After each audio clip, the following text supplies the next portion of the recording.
Hi there, welcome to another edition of Jamaica Magazine. I'm Adrian Atkinson.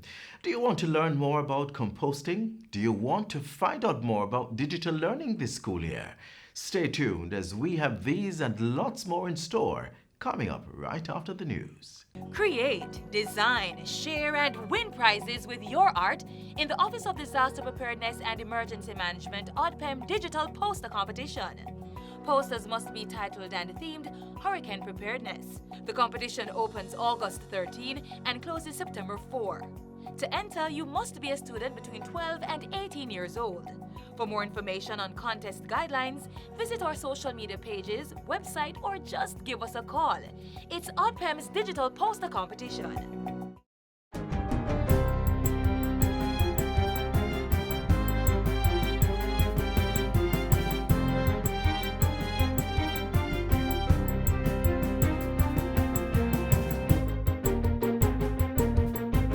Good day, I'm Theodore Henry, and this is your JIS News for Thursday, August 20.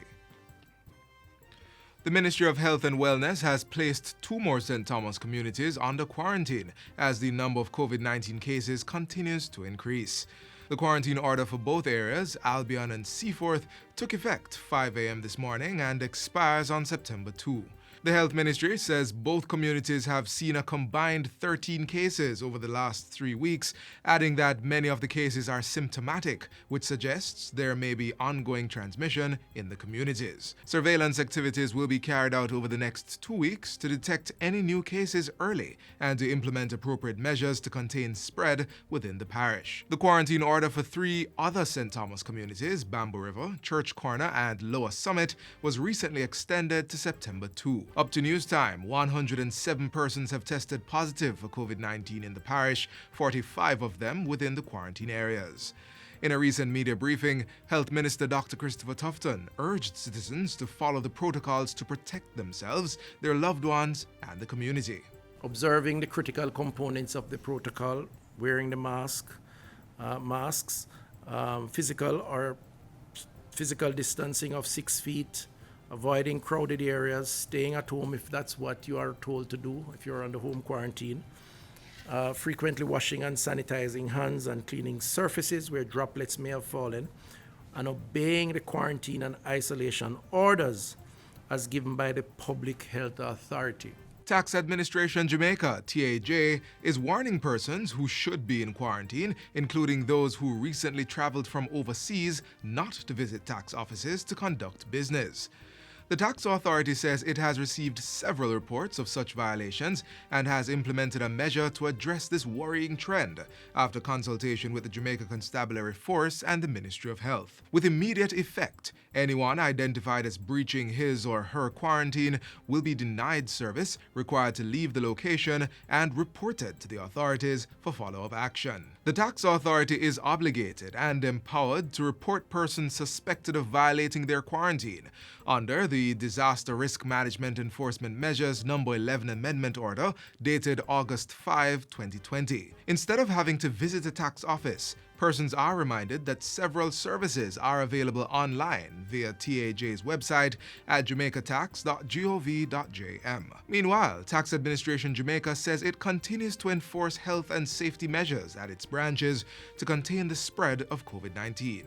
These include tax office staff working in protective gear, increased cleaning and sterilization of high-traffic surfaces daily, the mandatory wearing of masks, and hand sanitization regimen and temperature checks for both staff and customers at all points of entry throughout TAJ's operations. Education Minister Carl Samuda says a risk assessment of trends in the new COVID-19 cases is being done by health officials to assist in determining whether the proposed phased reopening of schools on September 7 should proceed or be delayed. He says if the cases continue to spike and it is deemed unsafe for students and teachers to physically return to school, the ministry will have to reassess the situation and put contingency plans in place. The minister was speaking on Day 3 of the Jamaica Teachers Association's 56th annual conference held yesterday at the Montego Bay Convention Center in St. James. Mr. Samuda said the ministry would continue to meet with teachers in order to be kept aware of what's happening,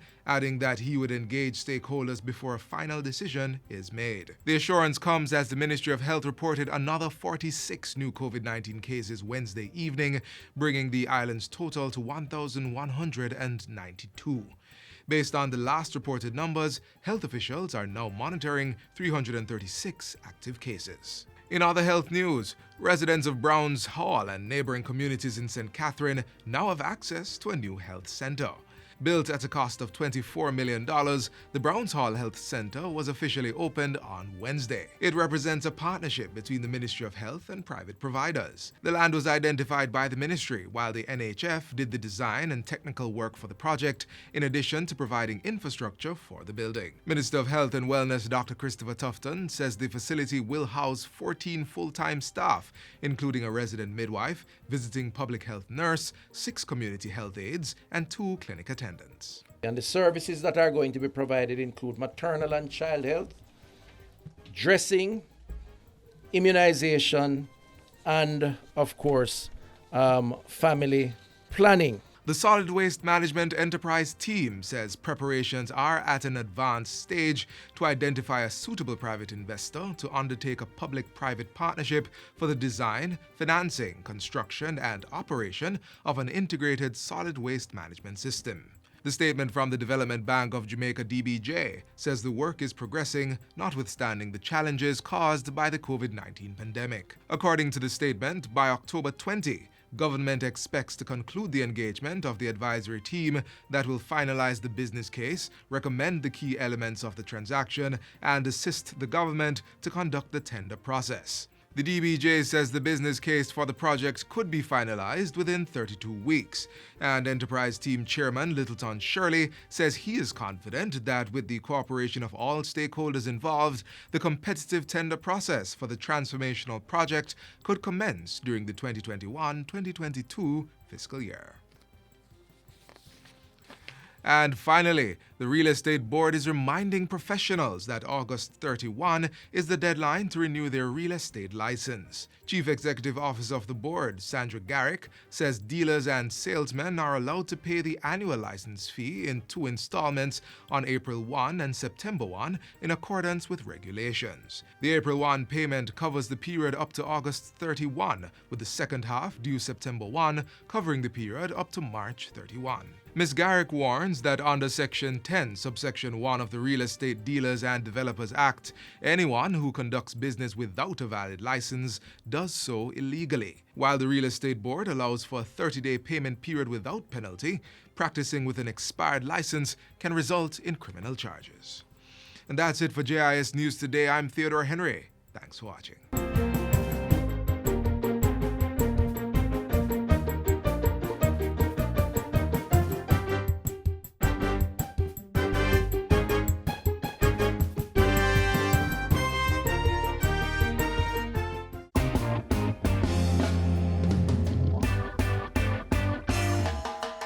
The JIS Heritage Competition is celebrating 10 years of youth expression on Jamaican history, culture, and tradition. Let me tell you about our Bashment heritage. Jamaica still needs national heroes to preserve our cultural legacy. Bogo got his men and led them down over the hills to Spanish Town. Jamaican music to me represents our identity and culture as Jamaicans. Add your voice and play your part in preserving our national heritage. The JIS Heritage Competition 2020, coming soon. What sounds better than a safer, more resilient Jamaica? I mean, nothing, right? The Ministry of National Security has put into effect a plan that will create a safer society using advancements in technology and other means. Learn more about the way forward in this next feature. Take a look.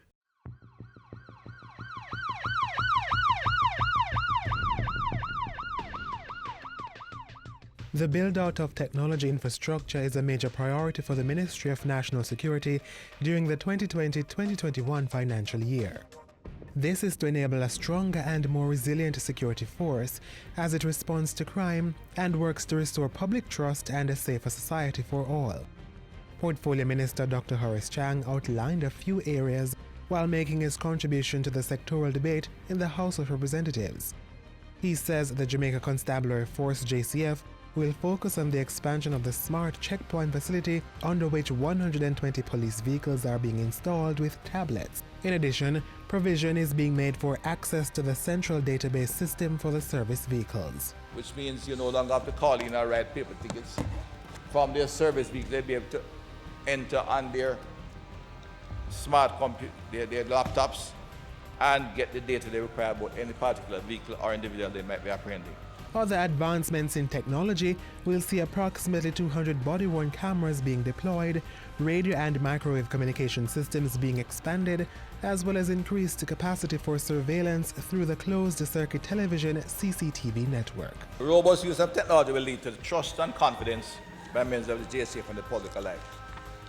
The goal is to deliver the right service in the right way, enabled by modern technologies and underpinned by professional standards and values of policing. Minister Chang says this technology-driven component of the JCF's modernization will ensure that all Jamaicans have access to improved policing systems and a greater sense of safety and security. He says the overall modernization, restructuring and reform of the JCF are designed to optimize efficiency of the force across several divisions. These include the expansion of the Public Safety and Traffic Enforcement Branch, the Inspectorate, and Professional Standards Oversight Bureau, and the Criminal Investigations Branch. Focus is also being placed on increased recruitment and training for members of the Specialized Operations Branch and the Technology Branch. That's the kind of event that gives me confidence in what we're doing in the police force, and I feel confident that in due course, this police force, given the right tools, the right numbers, the right training, we will be getting on top of the criminal activity and dismantling the gangs in this country. While this work of institutional transformation is taking place within the JCF, the Ministry of National Security will continue to oversee and organize strategic and targeted social intervention initiatives to prevent crime. Minister Chang says this includes more zones of special operations, ZOZOs. In addition to that, we'll be looking at all the communities to see what we can do to ensure aspects of these special interventions can be introduced to ensure that the young men and young women of these difficult communities are offered productive opportunities that will allow them a different lifestyle and to achieve their ambitions. That is the object of our new approach to social intervention as we go forward, and it will be visible this year despite of the activity. The social intervention initiatives will be branded under the Live Good campaign. Addressing the enforcement of road traffic laws, the National Security Minister says work is in progress for the implementation of the new Traffic Ticket Management System TTMS this year. The $25.6 million system will work in collaboration with the JCF, Court Management Services, Tax Administration Jamaica, Island Traffic Authority, and eGov Jamaica Limited. Another critical component of a resilient security apparatus is the major organized crime and anti-corruption agency MOCA. It's an excellent agency, it's doing phenomenal work, and we will give them all the support they require. Over the last financial year, the agency coordinated intelligence-led operations, which resulted in 35 new investigations. These investigations, supported by ongoing legal consultations, have resulted in a total of 157 cases currently before the courts. Additionally, the agency is actively investigating 68 cases, of which 21 are classified as significant. I want to reassure this country, MOCA is not only proving its worth and value, but it's operating as an independent, highly professional body of which this country can take pride in and can give them all the support required. Regulations were approved in both houses of Parliament for independent status of MOCA.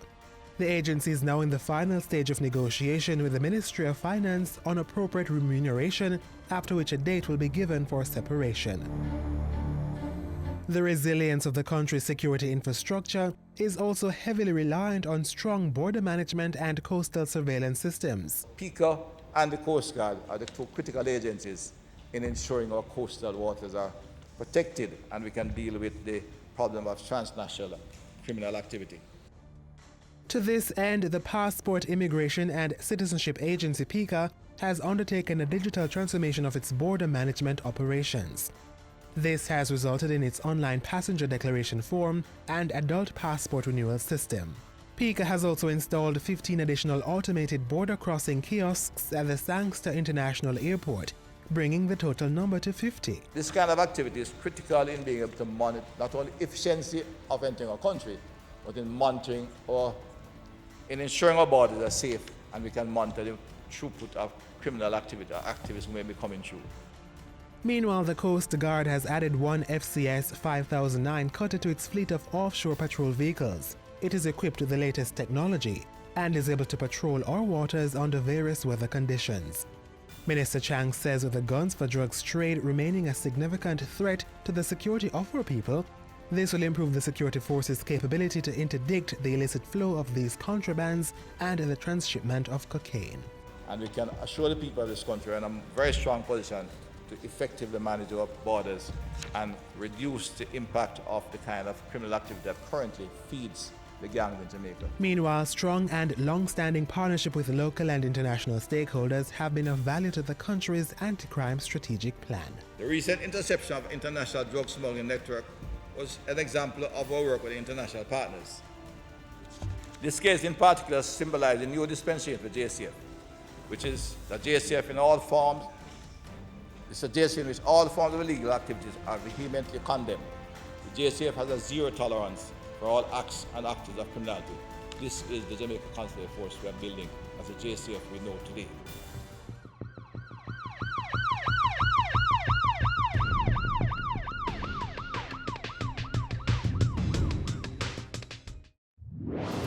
Whenever you hear the following tone, the Office of Disaster Preparedness and Emergency Management, ODPEM, will be giving information on an emergency situation affecting the island. Please be on the alert and listen to your radio and television for further information.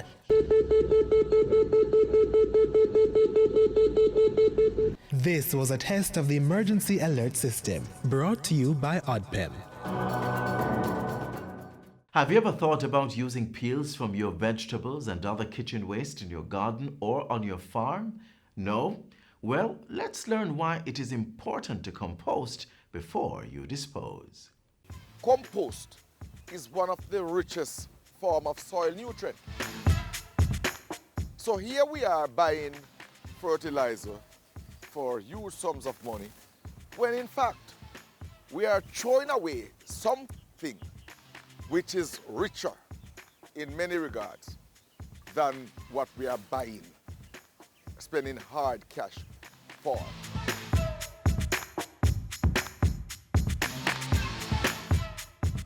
We, from time to time, do what we call garbage characterization survey. This is where we actually go island-wide and take samples of the garbage and look at what make up the garbage. All the surveys that are done in recent past points to one particular set of dynamic. The compostables are always the highest.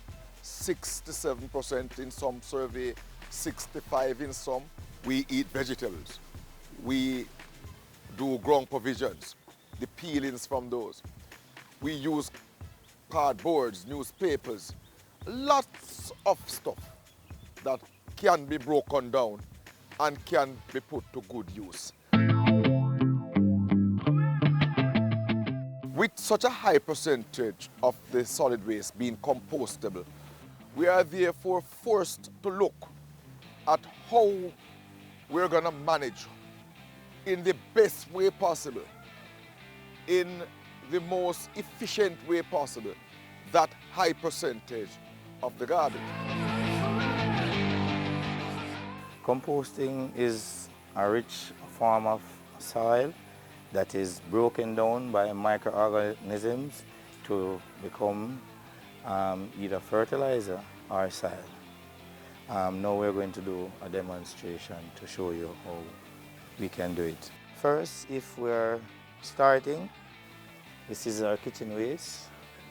So if you're starting a compost bin at home, you need to get your kitchen peel, your banana, your lettuce, your cabbage, your tomatoes, and you cut them in finer particles. It will make it break down much faster.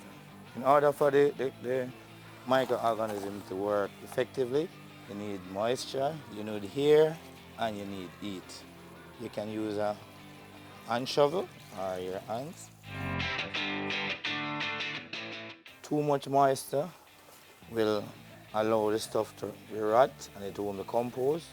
And if it is too dry, the microorganisms won't be able to work effectively. So you need to get a right mixture. If you squeeze it with a fist, you shouldn't have any water running out of it. If it's dripping, it is okay. If it is running out of it, that means you have too much water. So now this is our compost. If you keep this moisture in your compost, it will give you a maturity rate of 3.5 months. And you'll get this final product, which is this right here. Compost, what it does, the longer it stays into the ground, is the richer it becomes.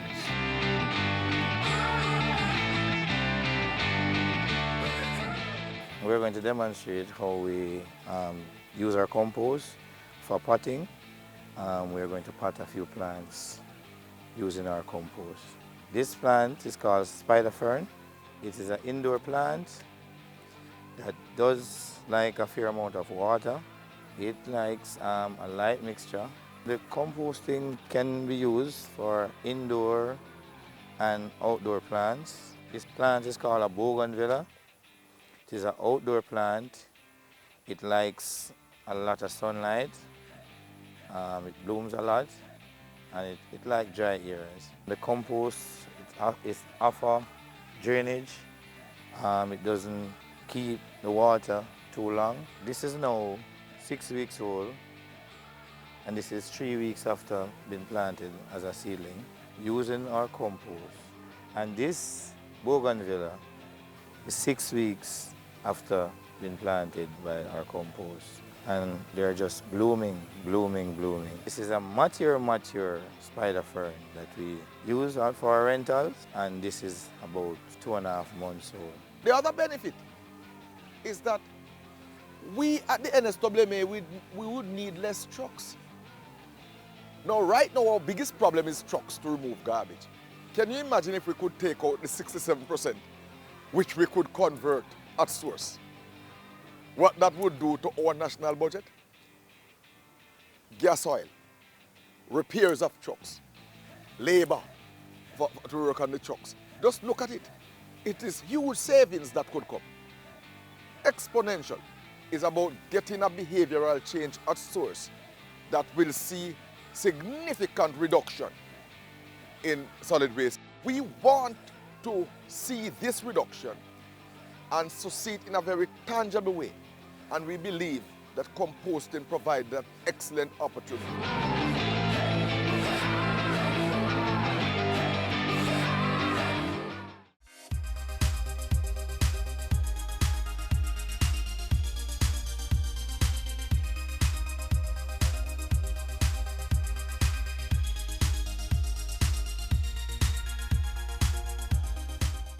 Back to school is right around the corner, and while COVID-19 is still among us, there are certain measures we have to put in place to protect our young ones.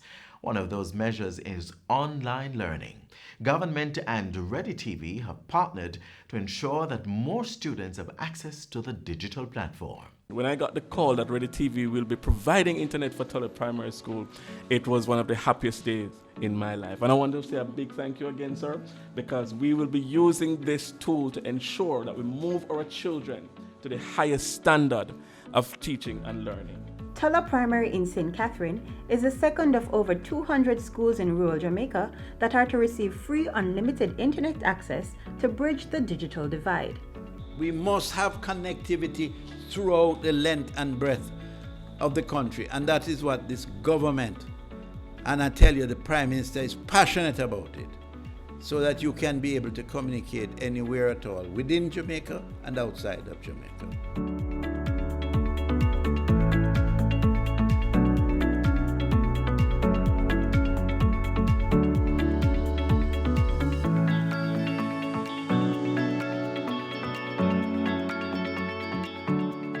In an effort to mitigate the spread of COVID-19, government moved most classes to cyberspace as it closed schools at the start of the outbreak in March.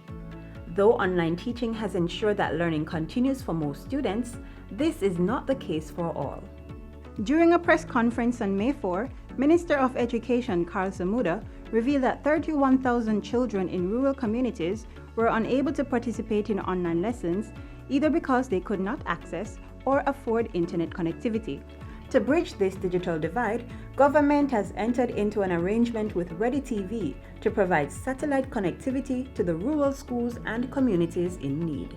I had no hesitation in seeing to his engagement in trying to reach out to Jamaica and provide all the schools, all the locations, all the homes where the children and the parents have been denied internet access.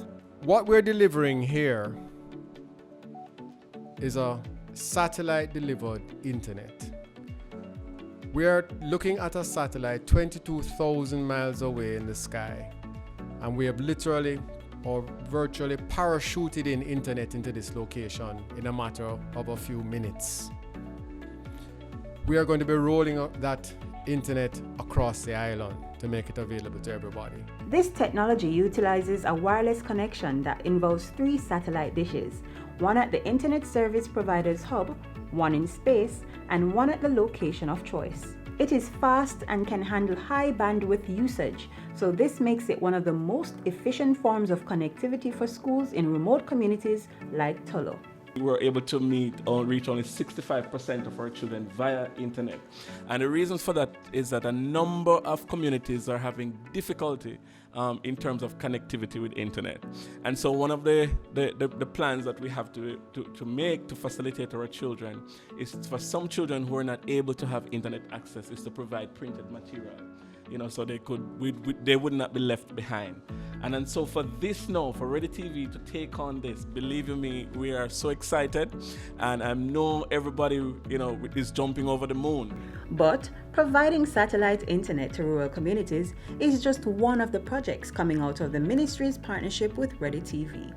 What COVID-19 has done is to expose the fact that we, Jamaica, are a small third world country, and our infrastructure is just that. But it gives us the impetus to improve it, and certainly the ministry has embarked on that in a number of ways. So delivering internet through companies like Ready TV is only one. We've also launched with the ministry an entire educational television channel, 24/7, that's also available. Mr. Daring says the educational channel, dubbed eHome School Network, has also been launched in collaboration with a number of corporate sponsors. The channel is available to all cable companies. It provides live and recorded educational content and classes to students across the island on both television and the internet. All the students must be given an opportunity at an early stage of their lives to maximize their potential, and they can only maximize their potential if they are given the facilities, the tools with which to work.